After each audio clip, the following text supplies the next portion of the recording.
Hey, so you're here because you're wondering, what is my shadow self and how do I harness its power?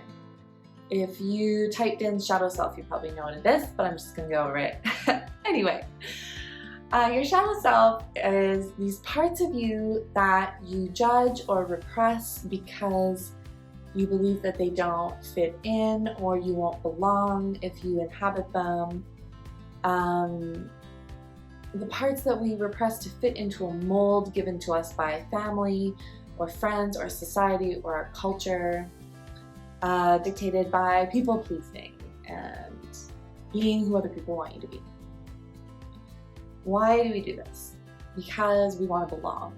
Belonging is, especially when we're a child, is a life and death situation because we need to belong to our family in order to survive, to have safety, and to feel a sense of love and community, which is a safety net for us. So because we want to desperately fit into our family unit and our community growing up, we suppress parts of us like our loud selves, or our fun selves, or our bitchy selves, or our anger, or our lust. These are parts that we're often taught those are not okay. You need to put those on a shelf and be something different. Be what I want you to be.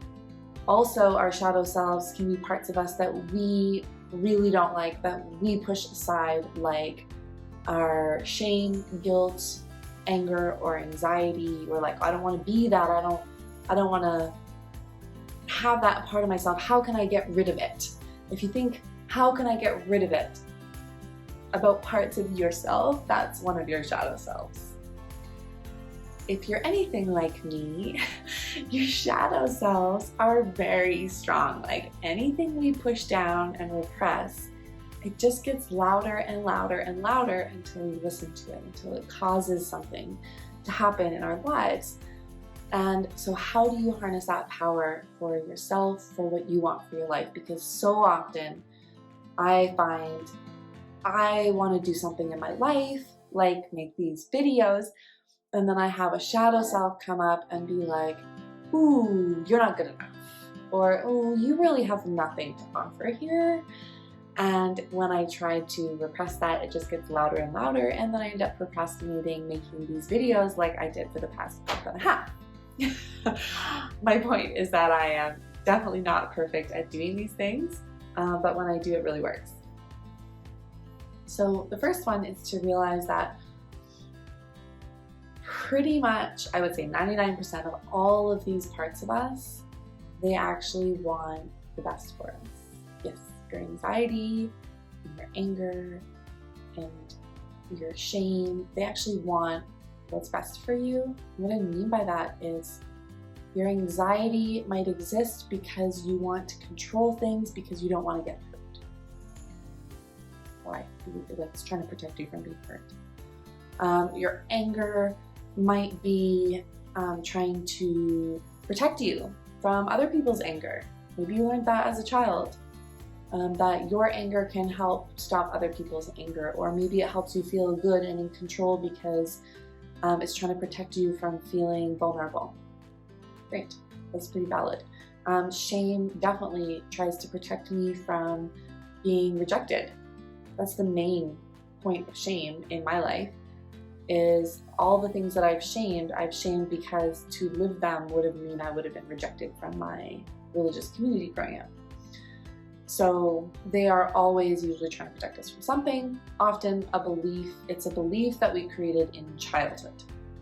Because as children, there's a lot that we can't see. We can't see that our parents might be just wrong and that there's other ways to live.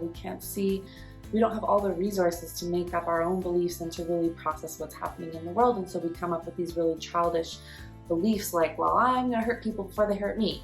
Or, well, I just need to be perfect and then people will like me.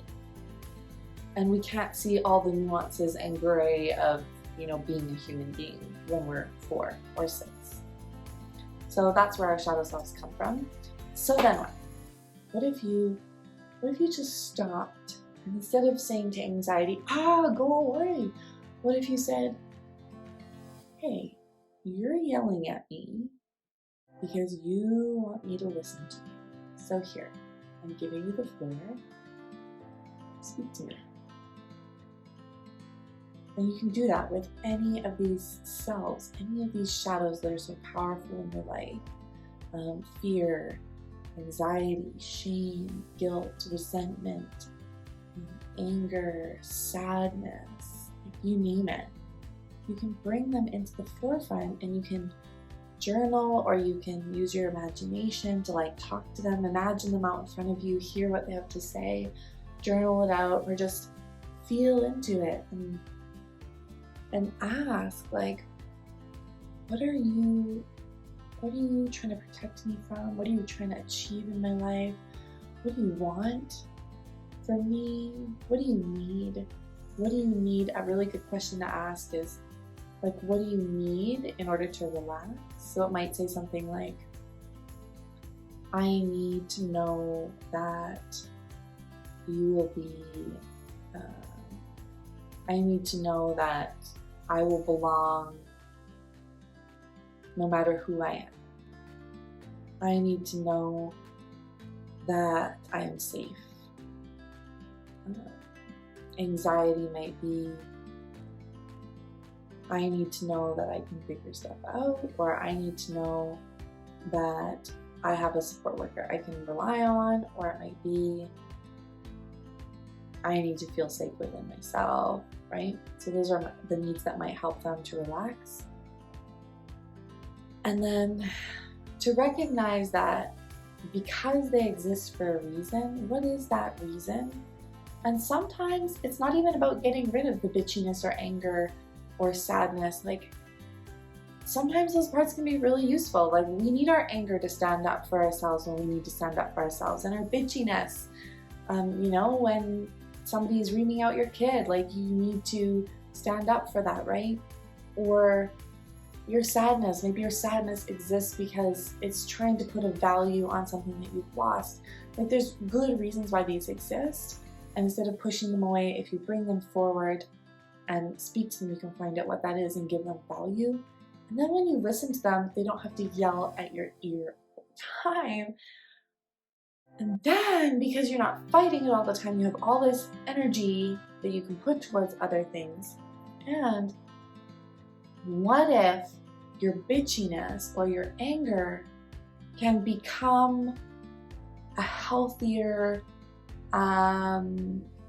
sense of boundaries? It helps you to set up your boundaries when you need to set them up. What if your anger doesn't have to be there all the time, but it can transform into a kind of anger that comes forward when you really need it? What if your sadness can really transform into helping you, into a power in your life that can help you appreciate every moment and the people in your life? And so we can kind of work with these and kind of alchemize them or shift them into something, not to ignore them or get rid of them, but to incorporate them into our life in a way that supports us.